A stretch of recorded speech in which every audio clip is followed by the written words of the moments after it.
Hey everybody, welcome back to We Are Podcast Network. This is We Are Air Season 3, Episode 18, The Midnight Gospel. If this is your first time checking out the podcast, thank you so much. Please go to your favorite podcast app, Spotify, Stitcher, Podbean, or iTunes, and give We Are Podcast a like. And if you get a chance, head over to our social media. All links can be found in the description. We're at Facebook, Twitter, and Instagram at /We Are Podcast. With that said, on to the podcast. We are Error. You did what? I saw Toy Story 4 finally. I liked it. There's a shit ton of really good parts in it. So what did you think about it? I was going to say, it's not like the best Toy Story. It's better than Toy Story 2. Like, we already talked about this. Didn't they say everything that they needed to say with Toy Story 3? Right. They're already rebranding the franchise again. Like, they took Andy's name off of Woody's foot and shit like that. Well, I think every single one has talked about a different part of your life. And this was really the retirement Toy Story. I know that's weird to say, but it felt like that. It felt like, what is life like whenever your purpose, your family, or your children, we haven't gotten to that point in our lives. We don't even have children, but if we got to the point where we were doing like the golden years, I think that was this version of Toy Story in so many ways. That's what that was trying to talk about. And like people who get old and maybe they've lived their life and they've loved and they've raised their family, is there a golden years, version of that where they meet the perfect one in the nursing home and our pussy's dry as fuck? Like, I don't know. But that's what it felt like to me, like it was trying to say. And I kind of dug it because it was like, there is hope even whenever you've entered the twilight of your years. But there's no way they can milk another Toy Story out of it. There's no way. It's not happening. I hope that they don't do that. I mean, I don't think they will, but they got the tears out of me. What were you going to say, Javi? No, I really like the aspect that, Woody had a hard time letting go. And, Woody had a hard time. I thought we were going to do this without laughing right now. He was being dead serious, and I was like, I know, but he said Woody had a hard time. I'm like, he sure did. I'm trying to focus. All right, what were you saying, Tom? Woody had a hard time doing what? Love it. There he is. Yeah, he's back. There he is. He's fucking back. Yeah, we are going to be blazed. This is actually our first podcast where we're all high. Podcast. Yes, it's not bad. Hey, everybody, welcome to the We Are Air podcast. This is Duck. I am here with Jake and Javi. And what is the We Are Air podcast? The podcast we talk about movies, entertainment, whatever the fuck we want to talk about. Javi, I don't even care. I'm high right now. I don't give a shit. You can mock me all you want because I love you guys. I'm happy we're doing this. I'm happy that we're here via Zoom meeting to have yet another podcast, a podcast, if you will, because this is the first podcast where we're all high. We're all stoned and we're all having a good time because Duck finally joined the fucking party and came to Stoneville and joined my friends over here. So we're going to have a conversation about what has probably expanded my mind this week amongst the marijuana, but also on top of it, we're going to talk directly about the Midnight Gospel and our feelings on this animated, epic, mind-expanding cartoon that has really helped me this week after a week of long depression and really brought me to a weird headspace I don't really know how to explain. But I think Jake and Javi will have a little bit more insight than I can on this. But I think we're going to talk about this, our thoughts on it. So I want to start with Javi real quick, being the animation guru of our group. Me and Jake enjoy animation. I feel like Javi has a different appreciation from us. And I want to talk to you first, Javi, about this and your feelings on it. I thought it was amazing. I'm coming at it from a very serious bias because let's remember my favorite cartoon ever, I have it tattooed on my arm, is Adventure Time. Fuck yeah. I love Adventure Time, dude. Great fucking show. The co-creator for the Midnight Gospel is Pendleton Ward. Pendleton Ward! Of Adventure Time. Yes, the creator of Adventure Time. And I love Adventure Time, dude. I've last 2 weeks I've been watching it. That's my go-to-bed show. It really is. Show. I love it. And, I really love that. I love how you could see like where he could have taken Adventure Time stylistically, and he probably couldn't have done that at Cartoon Network. Now he dropped off after the first season or the second season of the show. I think he dropped off after the third. Now he was still involved with the show, but he did go on to be involved with Bravest Warriors, which was on YouTube originally. Yeah, and that now was you like can his watch, first baby. And you can watch it on Verb now. And if you've never watched Bravest Warriors, you got to get over awesome. there. It is one of the best sci-fi shows, period, done. It is one of the most entertaining and watchable things I've ever seen. It's fucking hilarious. Pretty much everything this man touches is gold, but this, holy fuck. He has directed each and every episode of this series, all 8 of them, and god damn it, just killed it. Javi, what is it about this show that made it a sit down and watch all 8 back to back for you? It's just super fucking unique, man. I've never seen this done on this level before, where you get like Duncan Trussell's podcast, how they just animating around the audio for that. And I still want to know like how this was done, because you can actually hear Duncan Trussell actually directing his interviewees, or who he's interviewing. Hey, we're doing this for this. I need you to just call me that. My name's Clancy, or you're going to do this. You're going to ask me this question, or some shit like that. Well, for those who haven't watched it, if you're listening to our podcast first, go back and watch it. But I want to jump over to Jake real quick, because Jake was talking about Duncan Trussell. I didn't know who that was. Jake, you said that you had seen him before on Joe Rogan. Is that correct? A lot. He's on Joe Rogan a lot. Yeah, he's one of my favorite guests on there. Anytime he's on there, it's a great conversation. They talk about some deep introspective shit, and it just clicks with me for some reason. And Javi, to answer your question about the interludes where he's having like a conversation that doesn't seem like it's within the actual podcast, they brought them into the studio to record lines for the show. Oh, shit. They knew that they were going to be in the podcast. Well, that's something I was telling Jake about earlier. Editing podcasts, it's weird to watch it. And what the show is basically is it's an animated podcast. And the way I was saying to Jake and Javi is how they used to do with Pink Floyd, they would call that acid rock. This is like acid podcast, where they're taking the audio and they're mixing it with visuals in such a way that it utterly transforms it into a whole new thing. So how people used to take Pink Floyd, The Wall, and then they would do a cinematic version of that, an actual movie in theaters where they did a visual representation of what they thought the music was trying to say. Or even more so, I felt like how they would take Pink Floyd, The Wall, and sync it, or Dark Side of the Moon, and sync that up with The Wizard of Oz, and how it syncs up in a weird, trippy way where people question for years, did they do it on purpose? Because the visuals, like when the witch shows up in human form in the beginning of the song, Time Begins, you hear the clocks going off, and it just happens to sync up perfectly when that bitch shows up. It's unbelievable, dude. Like, you hear ding, ding, ding, ding, ding, and she's riding the thing. This syncs up even more like that, more so than, like, it's an unconscious syncing up of the visuals with this. When we were talking about how they brought people in, it's kind of seamless, because when I edit podcasts, I snippet things and I move things, and people who are listening might not be able to hear it, but they might be able to hear it, different dynamics of voices and inflections. This is almost utterly seamless, where they will bring in character moments to fit the animation and then go back to the actual conversation that's going on from the podcast. And it's so unbelievably trippy, because everything you're watching is unbelievably trippy, but trying to find those moments where they go back and forth, you can kind of hear it, but you kind of can't, and it causes a weird disconnect but utter connection. Well, speaking about that is what really fucking it pissed me off and made me laugh at the same time is hearing Pauly Shore in that fucking first episode. Judy! Yes. Judy, Yes. Judy! Yes. Like, damn you, Pauly. Like, but that's the thing, is they snuck in little things like that, and he was able to go to people like that. But you were saying he's an excellent person on the Joe Rogan podcast. They talk for hours, right? Yeah. And he's 3.5, hours at a time. And he's kind of a person who thinks in the metaphysical, or what is his thing? I don't know this comedian at all. He dabbles in hallucinogens. He takes acid. He's got a great Comedy Central, This Is Not Happening, and he talks about taking a shit ton of acid. I fucking love that show. You know which one I'm talking about, though? Have you seen his This Is Not Happening, where he's talking about taking that fucking giant sheet of acid, and his friends are like, whoa, and then he takes I may have seen that one. I'm not too sure. Yeah, but he talks about that. But him and Joe, they get fucked up together. The second before last podcast, which was just like a month ago that he and Joe Rogan did, you could tell they were both fucking tripping, because he was wearing that fucking sniper ghillie suit with the sunglasses and the fucking face mask, and he didn't take it off the entire time. This last one, you could tell they were normal, because he was just wearing, normal clothes, and Joe was normal. But anytime Joe's wearing sunglasses, you could tell he's fucking tripping. Because you're in the zone. Because that's the thing.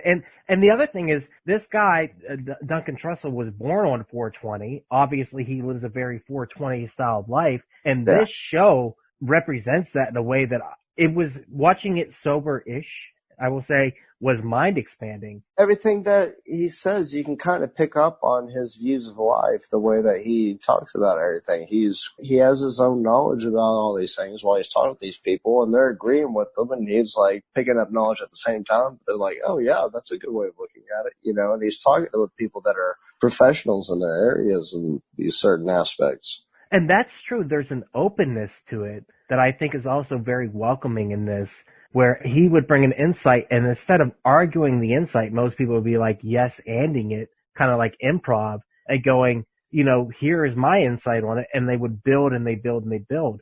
But kind of back to, that's the audio version of it. The animation then complements it in a way that is both contradictory and complementary. So you have this audio log going on, then you have this animation going on, and it becomes this full circle where it brings it all together into a whole new experience I've never had before watching anything. That it really was transformative in the way that I'm listening and I'm hearing everything, but the animation is complementing it in a way where it's enhancing it and making it just so much more. Javi, do you agree with that? Because you were kind of talking about the animation. That's what I really like. The content of the conversation, it goes so well, it meshes so well with the animation that's going on. You know what I mean? And I think that's what I really liked about it. Like, the first episode fucking had me, like, set in. You know, the one with Dr. Drew? Yeah, where they're talking about his drug addiction. They're taking on the zombies, and it becomes the drug addiction becomes a metaphor through the zombies. Yeah. And then people are getting healed throughout it. They're getting better, and then they're getting sick again. They're getting better, and they're getting sick again. And just to, even now, I wasn't even thinking about that, but talking to you guys, I'm like, holy shit, I get it. Like, there's a reason why they're showing that dichotomy of, like, the death and then the rebirth and then the death and rebirth. It's the relapse. It's totally sinking in. It's showing the circle. Dude, that's fucking nuts. I didn't even get that to right now, but that's what I'm saying. This is working on levels I don't even understand. Right. And yet I'm watching it and taking it in, and it's working on these levels. It had me sold. The first episode Like, had me I could sold. understand at first sight you wouldn't see the correlation between the animation and the content of the dialogue. I didn't at all. It was totally opposite. Was so intrigued I couldn't stop watching because it was like it was speaking two different languages. It was like if I was bilingual, I could understand English and Spanish, but I'm not. I wish I was, but it's like I could take in both at the same time and comprehend that. But It was more than that. It was just utterly transformative in so many ways. I mean, everything from the music at the very beginning, that fucking and the simulation's voice. Which I like. That's the guy from Rick and Morty. I really like that. Yeah, he's fucking great, too. It's like, hello, master, you know, and he's fucking very cool and fucking chill sounding. Look at the episode where they go to the eternal prison and the guy keeps dying. Yeah. Over. Dude, that tripped me out so much but that one meant a lot to me. But the scenery in it, the animation at first, that you see this picture of like this, almost like Colosseum or Roman Cathedral or something at the first, but it looks very much like the old Sesame Street drawings and the fucking photos there, like the 1, 2, 3, 4, 5, 6, 7, 8, 9, 10. Yeah, I think that's kind of feel from it also. Yes. Yeah, so there's so many different aspects, and then you get to see the scales. Like, every time he dies, they fucking rip open the bird, they pull the fucking heart out, they drop it in the fucking scale. And it was so nasty, too, the bird, the way it looked like corrupted and evil, and they pulled it out. And how they did two things. They did the kind of like, what was it, that Tom Cruise movie, the Live, Die, Repeat thing, where he was doing it over and over again. Yeah, exactly. And they were saying throughout it, the little bird that was attached to him, in a different way. Right, and the demon or whatever it was that was connected to him was talking about, I can't remember what they called it. It began with a T. Spirit bird or whatever. Yeah, but he was talking about like he's going to have to continue to do this till he gets it right. And then as it went through, and the God figure kept pulling out the heart and saying, no, it's corrupt, it's wrong, it's not right, start again. And they kept weighing it out over and over again, and he lost a little bit of his spirited creature as he did it. But that's what stuck with me. It was like the animation and the words together kept going like, no, maybe that is what this is about. Maybe we do have to redo it and redo it and redo it until we get it right. That movie, Cloud Atlas, remember that movie? It was kind of that concept of that, where we have to do a rebirth and we have to keep living this life over and over again. until we get it right. And finally, when they were pulling the little bird out of him and it looked better and it looked like it was calmed down, and seeing that character full of rage slowly turn into like, no, I need to help you guys. I need cooperation. We need to work together. I'm here to help you. And watching his transformation throughout it, I was like, I felt that transformation. I was like, at first, I was like, what is wrong with this character? And then watching him slowly become like a team player and wanting to help out, and even then failing. Boy, that was, to me, showed like, it doesn't matter. You can do the right things and still fail. Yeah. Like, and that's what I kept taking from it. And I was like, this is insane. Like, is this what karma is? Is that what the story of this is? I'm saying it opened and expanded my mind. And the other thing I'm going to say is the simplistic nature of the animation. You brought up the Sesame Street aspect of it. I thought that too as I was watching. I was like, this is so simple, but I think it's done for a reason, because I think this is somehow ingraining itself, somehow implanting like Parasite into my head and changing my perspective. It's a seed that's being planted and really taking me to a place I wasn't ready to go to. Well, that style is meant to fucking draw you in. It's meant to be different. Right, I think it's telling a story in its own. This is going to change the way media is presented. I think this is bigger than we're perceiving right now. Like, I honestly wouldn't be surprised if we start seeing a whole bunch of like podcasters do this shit. Do you think it will work? We kind of had this. Yeah, it has. Kevin Smith, Smartimations. That's true. He did a version of this, but this is bigger than anything I've expected. Oh, yeah. I think it's not the same at all, but I'm just saying it has happened before, and I was thinking that while watching it. Smartimation has done this, but this, are we going to see? It was also a stop motion thing where it was animals talking as people. It was stop motion animation claymation, and there was like it was like fucking, I want to say people from New Zealand, or it could have been from all over, but there was one with an alligator and its mouth was open, and it was an actual fucking dentist talking, but the dentist was a little bird inside of the alligator's mouth. They're talking about, I cannot for the life of me think of the name of it. If I will, I'll tell you the fucking YouTube link. Do y'all remember anything like this? No, I never saw that. Did you see it, Javi? Okay. It sounds fucking awesome. But it was a podcast that they took, and they took that speaking. No, this is like original, like old interviews before podcasts. Like, oh, you know what? I think I did see that thing. well. I'm telling you, I saw it. It's cracking something in my brain right now where I'm like, I've seen it, because it's like, it's bad sound quality, but they animated a bunch of different people. They put those snippets together and had them talking, right? Yeah, but this is a stop motion, and it's all animals talking as people. But like, there's dogs that are wearing canine police vests. Maybe you told us about this before. I think maybe a couple podcasts ago we talked about it, but we never looked it up. I think that might be what it is. I think this is going to transform media. I don't know if it was a case of right time, right place. And right now, with everyone being in quarantine or being in self-isolation or social distancing, it has an ability for everyone to kind of slow down and be prepared for something like this. Because I don't know if we were as busy as we've been, if we'd be able to watch it and actually enjoy it on the level we can right now. But because we are all kind of stuck at home and not being able to go and do things, we have an opportunity to sit back and actually enjoy this. What are you thinking, Hobbs? Well, I wouldn't necessarily say that it's going to change anything, because I fucking love Adventure Time, and I got such a strong Adventure Time vibe from this. And it's not just because of the style and the animation. Adventure Time gets very existential. They really bring up heavy topics like death, life, love, and shit like that. Who am I? And it's all about discovering yourself. And I think what makes Midnight Gospel so much different is that it's targeted towards people like our age group, mid to late 20s to possible late 30s, early 40s, just having midlife crises and be like, who the fuck am I? Am I where I want to be? Why am I so fucking miserable? What's the meaning of life? Is there more to this shit? Definitely. I definitely can speak to that as what I'm right now. I'm definitely going through that right now. So having that, I'm 35. I'm definitely having an identity crisis.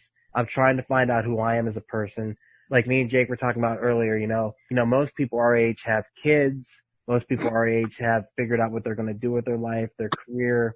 I'm definitely struggling with that and what I want to do. And to have something come at me and go, it's okay not to know. It's okay to be questioning these things. It's okay to be constantly wondering what is the meaning of this, because no matter where you're at, if you're contemplating your death or you're contemplating your legacy or you're contemplating love and the things you're worried about, it's okay to be constantly questioning these things because it's complicated. And the fact that I'm sitting there struggling going, I should have this shit figured out. I'm of the age now where I should have all this lined up. Doesn't matter what age you are. It doesn't matter where you're at. You're constantly going to be questioning these things. And to have something thrown at me in such an artistic way that says, hey, guess what? No one has the fucking answers. Let's talk it out in a reasonable, compassionate way while chaos is brewing all around us, which I think we can all relate to right now. Yeah. It's okay to still be confused and scared and not know what's going on. And it's very, very freeing to know that I can still question it. It's still within finding the answers, be questioning those things. It was very mind expanding for me. I felt that way. Oh, it was great. It was very transcendental. Like every time it went to a different episode, it took you on a different part of your trip. Mm-hmm. It's like whenever you get up and you move around, it'll take you to like a different area in your mind because it's like a whole new world. So I sat there on the couch for 4 hours. Like it's a 4-hour long series run, right? It's like half an hour. Right. Yeah, it's about a half hour each episode. So that'd be about 4 hours. At any point, did the stuff that was meant to freak you out, or was it? No, man. I got it all. I understood it. Like it totally fucking clicked with me. And I took something a little different from each episode also, but it all still fucking really resonated with me. Like, this is great. When you were watching it, what was the thing that you took from it mainly? What was the overarching, because you watched it back to back twice, what was the kind of the message that you took from it overall? Peace, love, acceptance, friends. Yeah. Everything's eventual. Yeah. Be a good person, man. Always. Like, and death is eventual. It's part of life. And life is what we have right now, so make the best of it. That's what I take from it. What was that? That's the fucking cat. Oh, my spirit cat. God damn. They always know. They always know. And, like, we were talking about the Godhead and what it would be like to trip and the reasons I don't want to trip. To me, this show was the closest to tripping I think I ever want to get. And Javi said, why don't you want to trip? Are you afraid of, how'd you say it, Hops? You afraid you're going to see God? And I said, no, I'm afraid I'm going to see the devil. And that's when Javi went, nah! And because I do have a fear of that, man. I don't like to trip bad. I've tripped bad too many times in my life. That's, to me, one of the things that I'm afraid of. But I also think that there's something to what I think Jake has said also, you know, working through the bad trip and coming out on the other side and realizing, you know, like, hey, I made it. You have to struggle and get to the other side of it so you have realizations and you have breakthroughs. That's what a breakthrough is.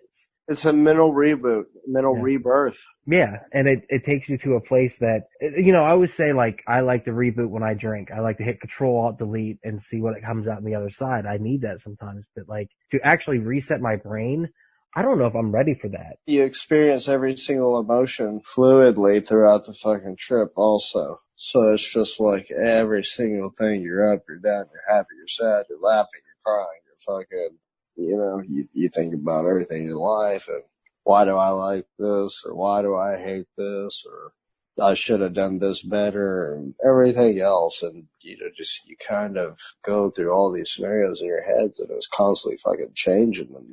Do you think that's what it is? Like, this is a cerebral, like, representation of this. This is a good representation of a trip. So I experienced that while watching this show where I went kind of like all these different emotions that went through me. And like I said, because of the medium of it and the way it was presented to me, I was dealing with multiple emotions at the same time.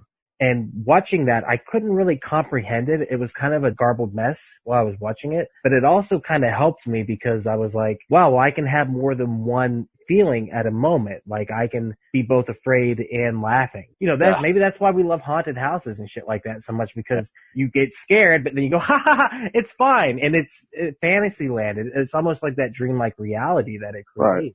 Look at Javi. He looks like he's freaking out. Where are you, Hobbs? Your eyes are like this. Hey, everyone. It's just Duck jumping in here real quick to say thank you so much for checking out the podcast today. If you're enjoying it, please head over to your favorite podcast app, Spotify, Stitcher, Podbean, iTunes, and give We Are Podcast a like. And if you get a chance, head over to our social media. All links can be found in the description. You can find us on Facebook, Instagram, and Twitter at /We Are Podcast. And if you're enjoying the podcast today, please share with your friends. It's the only way we can grow this network. With that said, back to the podcast.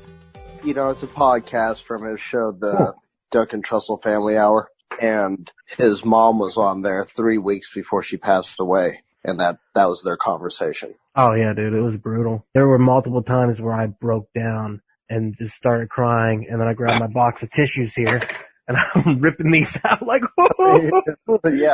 brutal. But I mean, there's something so peaceful and serene in her voice at the same time, though. The motherly love, man. And when she said the thing about the first 5 years being so, important to a child growing up, I was like, oh man, that right there is when I started to crack, because I could hear the love in her voice. Yeah. Yeah, I don't know, man. It was brutal. Like I said, it was brutal. I don't even know if I've internalized how I feel about it yet. I've seen it 3 times now, and I guess I'm different from each time I watched it. Mm-hmm. And then Britton got home last night, and I made her watch it. We both fucking cried like fucking babies. Just that episode, or did you make her watch the whole just thing? that one? Yeah. Because I mean, it's non-linear. Essentially, you really don't have to follow. That's true, and it's so powerful. Like, I was shocked by how much of an effect that had on me. But you said it before I even watched it. You're like, it's her voice. And it's very calming and soothing, but it's also heart-wrenching. Like, well, I think it's perfectly paced. It's a perfect piece. If you put that as a short film, it's almost perfect. You can cut out the ending. It has nothing to do with it. But if you start with her, but the whole thing, like how subtle it is with her aging and then him aging. And then her being reborn and still telling the story, and then him still being the old man. And right. And then the separation at the end where they transcend the bodies and they become worldly. Well, I mean, it speaks to they become their own planets, and then I'm like, well, heavenly that's true. Body. Like, when you create life, you do most likely create a lineage. I don't know who my great-grandparents, I take that back, my great-great-grandparents are, but at some point they created a lineage, and now out of 2 come hundreds, you know what I mean? It's just, it creates a line. But I mean, that's also, I think we understand this too. It's difficult because we're in our 30s and we don't have children. And that I struggle with often, because that is something I want. And so that becomes very difficult too, because I see that and I'm like, I understand. There was always this weird fear I had, and I'm probably going to go around the place. I apologize. No, it's okay. Don't worry about it. I'm in this weird headspace of all these ideas are running concurrently and I can't catch them and pull them down. And I blame this. I do blame this for this, because this got me thinking so outside the box that when I'm sleeping or when I'm not talking, the voices are running, but they're not doing their normal running. Normally they would run in a way where they're talking bad and they're telling me negative things. Now they're having a conversation like it's a podcast, because now I'm hearing the podcast. Right. And it's weird because what I was missing was the visual, because I didn't realize you could have this going on subconsciously hitting you and then having the visuals doing a different thing, and somehow it becomes a cohesive whole. And that's why this fucked me up so much. Sounds like in a good way, though. It's kind of... I mean, better you're not hearing, just the negative anymore. Well, yeah, and on top of that, my mind's just been blown. I think the main thing at the end is, none of it really matters regardless. We're all living to die, like they said also. That does make total sense. So, just live life to the fullest. Try not to be afraid of anything. Go out and do stuff. Right. If you're happy doing what you're doing, do what you do. But if you're unhappy with yourself, do something different. Just everything. That is totally the reset, too. Because that's what I took away from it, too, or just in general, this last week has been like, hey, if it's not working and it doesn't bring joy, why are you doing it? Right. Time to restart and try something new. Do the things in this life that bring you joy. Do the things in this life that bring you happiness. And if you're doing something that is poisonous to that happiness, if you don't have to do it, why are you doing it? Pull it out, throw it away, try something new. And it's really hard whenever you get set in your ways to actually go try something new, because we're all creatures of habit. We are. Work ruts, and we get comfortable and we form our own niches and we stay idle. And the truth is, even if it's not working, we'll form a habit in it. We'll continue to chase something that isn't working. Me and Javi always talk about this, the vicious cycle of moving back into something that's unhealthy, moving back into a toxic behavior. And you take strides, and then you always end up falling back into it. And that's the thing is, how do you break free of a bad behavior? You know, you're good, and all of a sudden, toxic behavior all over again. And then you cycle back into it. How do you break free from a cycle? How do you get into that mindset to go, I need to step out of this? And maybe this is a catalyst for helping people step out of a toxic behavior. Like I said, this somehow has expanded my mind, whether it be this combined with the smoking of the marijuana and just having a downward slide into a bad depression. I feel like my brain is so full of ideas and concepts right now. And I don't understand how to make sense of them, but kind of like the show, I couldn't make sense of it until later. You have to kind of digest it and internalize it and bring it out on the other side. Javi's having a moment right there. What was that? He has disappeared from the podcast. Get off your phone, Javi. Why do we have to tell you this? It's DoorDash. Just let me know that my Dasher's on the way with my food. They're bringing you food this late at night? Yes. How? This is McDonald's, baby. I want some Mickey D's, good sir. Oh, DoorDash if you want. DoorDash it to me, bro. All right, what's your address? What do you want? No, I'm just kidding. You're fine. I appreciate it, though. I want to know how serious he was being, though. This push it to the limit. Push it to the limit. Push it to the limit. To the limit. Order me a motherfucking Big Mac.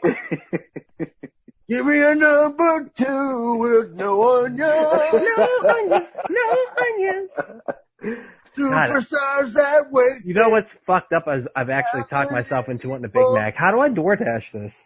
It's an app. I don't think your phone can handle the memory for DoorDash. You fucking bitch. You're not wrong.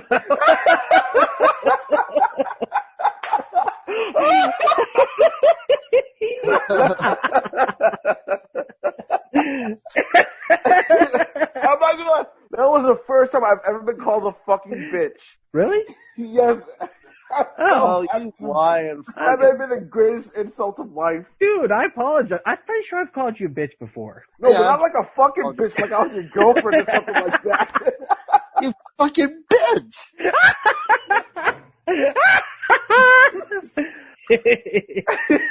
Anyhow, I don't even know, guys, I'm so lost. I don't even know how to turn it back around. I apologize. So this is an addendum. This is later. We came back to talk about this. Javi, you have stated there's some stuff about the animation that you wanted to talk about still in the Midnight Gospel. So what do you want to talk about? Pendleton Ward and the animation? No, I just wanted to really wanted to just yeah, Pendleton Ward's the shit. Man's a fucking genius. Explain. What is it about Pendleton Ward's animation, his style, his timing, everything that you enjoy? He went to Caltech, which is just not as prestigious as most other art schools, but it's a fucking solid art school. In his graduating class, he had J.G. Quintel, Pendleton Ward, and 2 other people that went on to go create Adventure Time, regular show, Misadventures of Flapjack. I'll get behind regular show 100%. I fucking love me some Mordecai and Rigby. I will get behind even what came out of Adventure Time in Steven Universe, which Rebecca is an Sugar. amazing fucking show by Rebecca Sugar, who worked on Adventure Time and really does carry on in spirit what that show does in a lot of ways. And also very, very, very positive on the LGBT community in a very interesting way, the way they implemented that in that show, which I absolutely loved. But yes, this man, he wasn't set for all this success then, is what you're saying? Yeah, I mean, if you look at graduating class, it was just fucking. He wasn't the top, but he was definitely different, and you could even see that Adventure Time isn't as polished as regular show was. Regular show had fucking clean lines, and the animation was fluid. I mean, Adventure Time just fucking went whenever they want with it, and it wasn't as polished and clean. I think that's what I really liked about Pendleton Ward. Most people look at the animation of the Midnight Gospel, the overall art design, but this is fucking trash. What the fuck is this shit? Really? Yeah. Mm-hmm. No, you know what I thought when I watched it? Ralph Bashki, and I thought heavy metal. That's all I could think the entire time I was watching it. Mixed in with Adventure Time and Sesame Street, like we said before. But it kept blowing my mind how much there were things that were happening that looked rotoscope that were not. And that reminded me of Bashki. And like I said, I don't know who did heavy metal, but I kept going back to that in my head because of the level of violence that it kept introducing. But I kept thinking, man, this is such a throwback to that early adult animation. Yeah, it's very crude, and they chose a low frame rate for it. But I think it tells a better story because they can incorporate more absurdity and, crazy art pieces into it. Yeah. You're not moving it so quick. Like, it tells a better story almost. I go back to the last episode whenever he's talking to his mother, and it comes to that scene where they're in the heart, and the fucking heart opens up, and everything is just kind of like, it just transcends. Like, I mean, I think choosing a low frame rate like that actually really helped the story, and I know people have already shat on it, and they do think it's very crude. And Me and Javi both got disgusted when you said that. Did you see that? We were just like, what? How dare they? Because I can't understand how you would shit on this animation. It's groundbreaking. I mean, if you look at the credits for, like, any fucking animated show on Cartoon Network, Nickelodeon, anything like that, they have fucking more than, like, 20-something animators. If you look at the credits for Midnight Gospel, I think they're barely over 10. Well, and they also did it all in-house, too. Yeah. And I think it's mostly done... Yeah, they did Titmouse Studios. Yeah, and they did it mostly on the computers. I don't know how much of it was hand-drawn. I think most of it was computer animated. Is that correct? Yeah. The other thing, though, is even if it's computer animated, I don't see where they cut corners. It's not like using Toon Boom Studio, which Rick and Morty uses, which uses wireframes in a lot of their shit. This looks like this was panel by panel by panel, which you can still do in Toon Boom. I'm not putting Toon Boom down at all. It's a wonderful. That's what I do. Toon Boom. I go frame by frame. Yeah, exactly. And Javi's made amazing watercolor animations, and I think you used Toon Boom to kind of. No, those are all hand drawn. But you used Toon Boom to animate it, correct? Didn't you? It was all hand drawn. Yeah. I'm saying, what did you use to edit it? I pretty much, I fucking cheated a little bit. I made them into GIFs, and then I would put them into Photoshop and make GIFs that way. And then I would take my segments that I made and convert that into a video file. Okay. I just use Photoshop, pretty much. Cheat? Really? Huh? That's not cheating. That's not cheating. This is 1955. Like, you're allowed to use technology, dude. Yeah. Like, Jesus, we're on Zoom meeting, for Christ's sake. Come on, good sir. Well, okay, I essentially turned Photoshop into one big flip book maker. Fucking awesome, good for you. Does if anything, you deserve a blowjob and candy for that, good sir. That's my blowjob in the parade! Or go fly a kite, motherfucker. It's a blast. Duck, that's like the fourth time we already brought it up. I want to go fly a kite with you one day. Dude, you missed out. Yeah. The fucking fag and dragon was no, man, I got that fucker flying. He did, dude. Jake, it was hilarious. I looked like a little kid. Like, we went to fly kites, just adding that in, just so y'all know. And we went to the park, and me and Jake and Ethan and Britton went, and we had a fucking blast, dude. We get up there, and Ethan's got this awesome fucking kite, and he's flying it all over, and we're watching, like, it's like he's fighting with it, and then it's like a ballet when you get closer. It's beautiful. And then we pull out these fucking $2 and $6 kites, and I knew the $6 kites were probably going to be a little bit better, so I give Jake and Britton the $6 kite. And next thing I know, they're up in the air. And I'm sitting there with a fucking $2 Star Wars kite that's upside down that won't fix, and it's just like, what the fuck is happening? That's the video I just put on Instagram because it's ridiculous. And I turn around and Jake is literally just like sitting back, smoking a cigarette with his kite in the fucking air. Just like, it ain't a thing. It ain't a fucking thing. And then he's like, Duck, you want this kite? And I'm like, no. I want my stupid $2 kite. He was kind and he handed over the really nice kite. It was fucking badass, dude. It was very. Awesome. And I had a great time. It was something very zen relaxing. about it. Yeah. Very calming. Very for sure. calming. There's something about just oh, can I keep this steady? Can I keep it going? Yeah.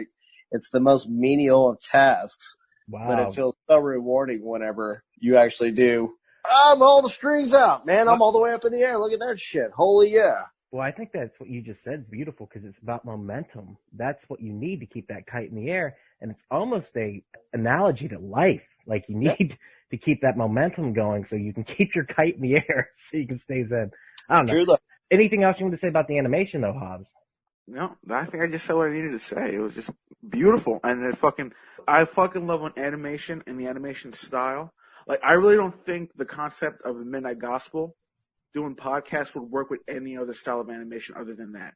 Right. It made sense for the content of the story or the diction, what's going on here. Because each story, like, those people have been through some serious shit that they were talking about.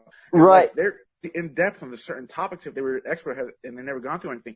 And those topics alone were fucking fascinating. The animation just had to be just as interesting, just as like, you know, involving, just enough to like make your eye just catch a certain little thing, whether or not it's a body being turned inside out in the corner that most people won't notice. You know what I mean? Him choosing a different avatar for every world. You know, that was fucking dope. So you got the one where he's like pretty much all like tan and gray colored, like, you know, the Life is album, or just whenever he goes, once again, last episode, he starts off as a little kid, he grows up to an old man throughout it while his mom is reborn throughout the entire episode. You know, that's a great choice, the way that they chose to stylistically do that, I think. Gravitas to the whole meaning of the story. And the one before that was really great was when he was a cream-colored version of his just regular That's what I saw about, And that one was really cool, too, because that was Death's episode where he was basically a ghost, and that was what they were showing, and they were showing it throughout. And I love that episode. That one was absolutely amazing. Yeah, all of them were. Favorite. You know, the things that really stick out in my mind is the second episode when the creatures are getting ground up, and then the first part of it is that heading towards that death and talking about it. And then they go through the grinder, and then going through the pipes just endlessly going through the pipes. They had that fucking clown meat. You know what I'm talking about? So, like, there's an actual fucking, like, meat log that looks like a clown's face, like, whenever you cut it. Really? I think it was back from the 50s or 60s. But they used this template throughout the entire fucking thing. They had these fucking clown meat logs everywhere on there. And they're just, like, oozing out the fucking face and everything else. But this was a real fucking thing. And I'm like, I know this. Like, this is a real fucking product. And Damn, I didn't know that. Yeah, just Google clown meat. I'm pretty sure you'll find it. That's crazy. I mean, but for me, going through the pipes endlessly was like, all right, they already died. Here's their afterlife. Here's their existence. They're extending. And what was genius about the animation is that you could follow it. It was never confusing. It was never Michael Baying you. You didn't know where the explosion was coming from. I compared it to the animation of Sesame Street, like the fucking 1, 2, 3, 4, 5, 6, 7, 8, 9, 10, 11, 12. So like you're getting a view through this whole Rube Goldberg like machine the entire fucking time. You know what I'm saying? Like, but it's keeping you on point. Like, well, this is doing this, so this is creating this, and the trippiness of the meat. Well, the meat mixing and the eyeballs and the faces, and you could still always make out the face within it, but they were interconnecting as they're having the conversation about death and where that leads and what that means, and all the shit subliminally that's falling into. And then we talked a little bit already about the last episode with his mother. You know, I was crying like a baby. It hit me in a place that was so emotionally resonant. I don't know. It's like what Clancy's mom told him. It's like, just because I'm gone doesn't mean that love goes with me. That's always gonna stick with you. Always there.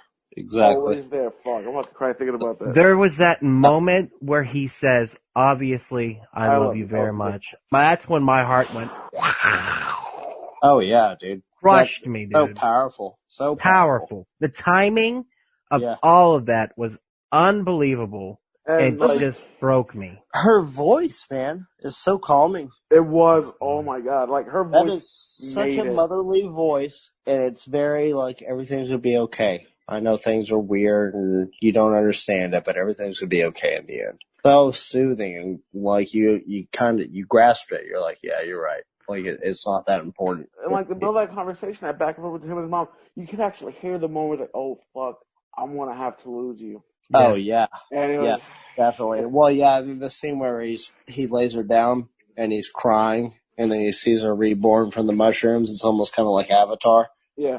Like, and he moves on, he's past it. You know, he's doing this podcast for real with his mom, who died 3 weeks later. Like, how fucking intense is that? And they're laughing and they're having a good time. They're sobbing, they're crying. It's all the emotions at once. How powerful is that? Well, that's what I love about it, is the way they talk is the way that my mother talked. There is an understanding there that is very hard to explain. Honestly, it's unbelievable. And then when they set it up, they had the motherly love. And then them talking. And then at first you're just like, oh, she's just this lady who had kids and she's probably a homemaker or something like that. Like, I'm assuming all these things. And then they talk about her being a fucking therapist. And then immediately that validates almost everything she says afterwards. So you hear tenderness, and then you hear education, and then you hear a combination of a person just loving on their child. And when they start talking about the funny shit, like the tit suckers and stuff like that, Yeah. I'm losing my shit because I'm like, listen, Yeah, this fucking man. mom's saying tit suckers. Like, What a perfect blend. She fucking played along perfectly with him. Like, this is my son. I know he's kind of out there. I know he does things that most mothers probably wouldn't like. But she fucking plays along with it like a champ. She's like, yeah, wouldn't that be funny if they called all babies tit suckers and they both have a good laugh about it? Like, it's warming, man. Like, it's fucking really cool. But I also feel like that is an unconditional love. It's pure love. It's wonderful. I don't know, man. I really appreciated that episode, and it makes you want to believe in love. That's the other thing too, because all love is different. All love is different. I'm not gonna lie, I saw that episode once, and I've seen the rest of the series up until that episode. Been watching a lot of that second to last one with Death. For some reason, that's like the one episode I keep watching like 4 or 5 times already. How people essentially made a business profiteering from death. For some reason, that really struck a chord with me. Why? What do you think that is? I have no idea. I've been ever since I took all that week off, man. I've just been in a weird headspace, and I'm like, the strangest things just resonate with me for some reason lately. And for some reason, I've just been stuck on that one episode. Do you think that it's because you do think about death quite a bit in your life? I do. Probably. I do. The overall arc theme of the show is just like being okay with death. That's why they put the two together, though. Like, the final episode really complements that. You know, whenever he's actually talking to death, but then he's talking to his mother who's about to experience it. Yeah. It really kind of puts it all together. And even if you didn't have the best relationship with your mom or your dad or loved ones or anything else like that, I think it can really make you feel in a better place with anybody that you had a connection with that you had to see leave. One of the ones that I liked was the one where they go to the prison. I think it's like episode 5, and they're destined to live the same life over and over until they get it right. That one was really good, where they had the spirit fucking bird with them and shit. Mm-hmm. There's a scene in it that really stuck out to me every time that I saw it, because I watched it twice that night, and then I watched it one more time. Clancy is talking about seeing his spiritual advisor or whatever, and some Buddhist monk or whatever, and he's trying to explain to him about grasping the concept of life and how this all works. And he's like, he looked at me, he said this, and he meant it. He's like, it's hopeless. It's hopeless. It's like, you just have to accept it. Like, but that's some reason, the way that he said it just like really went, yeah, you're right. Like, we can't ever just fucking just figure this out. You're trying to figure out how the universe works, and that's just, that's the problem, is we try to deal in absolutes, and I fall into that, and especially recently, I want logical answers to questions where there will not be logic. I don't know why, but you need both. It's the same reason why we want to believe in ghosts or UFOs or aliens or anything like that. Like, and I've told you all this several times. Like, yeah, I fucking buy into this shit 100%, but I don't fucking believe it until I see it with my own eyes. I want real fucking evidence in front of my face. I don't want to see footage of it. I don't want to see some grainy fucking potato video of it. I want to fucking experience firsthand. Yeah, fuck that Pentagon videos they put out. What the fuck was that? This is 2020, bitch. We got Corona outside. Give me something good. Look over here. Don't pay attention to what's going on over here. And we're passing bills over here saying that, you know, everybody will have to get their rectums checked anytime they want to go into a Tom Thumb. But, like, what's really scary about that premise, Jake, if you are right, how serious is a thing that they don't want you to see doing to the point where they're going to be like, okay, aliens are real? That's what's even scarier. Right. What we were saying, though, the religious aspect, you were talking about that episode and kind of like the Hindu kind of idea of reincarnation, which that episode is kind of about. Other episodes focused on magic, religion in different ways. And that's what I really enjoyed about it, was it was a little bit of everything. And that's how I kind of like to live my life. I was raised Christian, but at a certain point, I did come out of that, and I still carry the faith with me, but I'm also not blinded to the fact that there's other religions and faiths out there, and I'm wicked interested in what's going on over here. And as somebody who lives within that faith, you are taught, do not step outside this box. How dare you even try to think outside of it? But right now, I would love to start using the I Hate Being Sober podcast as a platform to speak to people of different religious beliefs.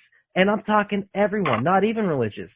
Atheists, agnostics. I want to talk to witches. I want to talk to fucking Satanists. I want to talk to my friend Juan, who's Jewish. I want to talk to Catholics. Catholicism and mainstream Christianity are very different. And this is what I'm interested in. What this guy has done is he's brought in so many different perspectives from an unbiased, unjudging point of view. And I think that's the best way to go, because you never know what's going to work for you. And you never know. And as long as you're not willing to be brainwashed by it, I think most of it can help you. No, what I liked about it is, like, he came at them with the point, hey, I'm not going to judge you. You know, I just want to hear your take. I want to hear your take. I'm not even going to, like, have a bias slant towards it. I want to hear you talk about what you believe. I realize, because when people can feel safe like that, to the point where they're not going to worry about being judged or persecuted for what they're about to say, they will fucking let off from the heart, and they will fucking speak true to what they actually believe, and they won't hold back. Yeah. Right. I mean, clearly he brought in like-minded people. He was already receptive to what they had to say. That's with anything, though. Unless you're trying to get, like, Geraldo Rivera fucking ratings or something, you're not going to invite in somebody that you disagree with, you know? Yeah. I would love to see a podcast that does that, though. I maybe he does. I don't listen to his regular podcast, but I would love to see, not as a debate, but as an open forum. I would love to see, somebody bring somebody and go, here's my basis, teach me something. Maybe we're going to disagree. Like, me and Ben got into an argument over text message this morning, and I was like, dude, you're not listening to me, you're not reading it right. And then he's like, yes, I am, go back. And I was like, dude, this is exactly what I said. And he was legit angry at me. I wasn't angry at him, Ben, this morning. It was about this religious debate about this guy that he sent me these videos. I'm like, dude, this guy's so fucking full of bullshit. I said, I like some of the stuff he's saying, but most of it is slanted, and he uses people's words against them. Instead of saying, okay, this is what you said, he always goes, well, let me rephrase what your question was. I was like, but that's not what the guy said. You're rephrasing it to fit your pre-designed answer. Your narrative. Yeah, exactly. And I was like, I don't like that. I said, that's not answering bullshit. a question. That's hearing him, denying it, and proposing your own question with an answer you already had prepared. Well, it's just the same bullshit Kenneth Copeland did on that fucking attack interview that he had happen on Entertainment Tonight. Did y'all see that one? Did I send it to you? No, but they all do Inside the same thing. Edition. But They it's all like do the same thing. 11 minutes long, man. He got fucking bombarded. He had no idea. And it's crazy to watch him. He's like, they caught me off guard. He's like, well, they say in the Bible on this part. And it's just like, shut the fuck up. You're so full of shit. Oh, he's such I a can't fucking stand him. scumbag piece of shit. Well, that's what I'm saying. All that it is a parlor trick, and I was trying to explain that to Ben. Oh, it's like, yes. And he didn't want to hear it. And then about 3 hours later, he texted me. He's like, sorry, I was being a dick. I was like, dude, you weren't being a dick. I said, I'm not mad at you. I said, we were having a good debate and conversation, but you shut it down when it got to the point where we should have amped it up.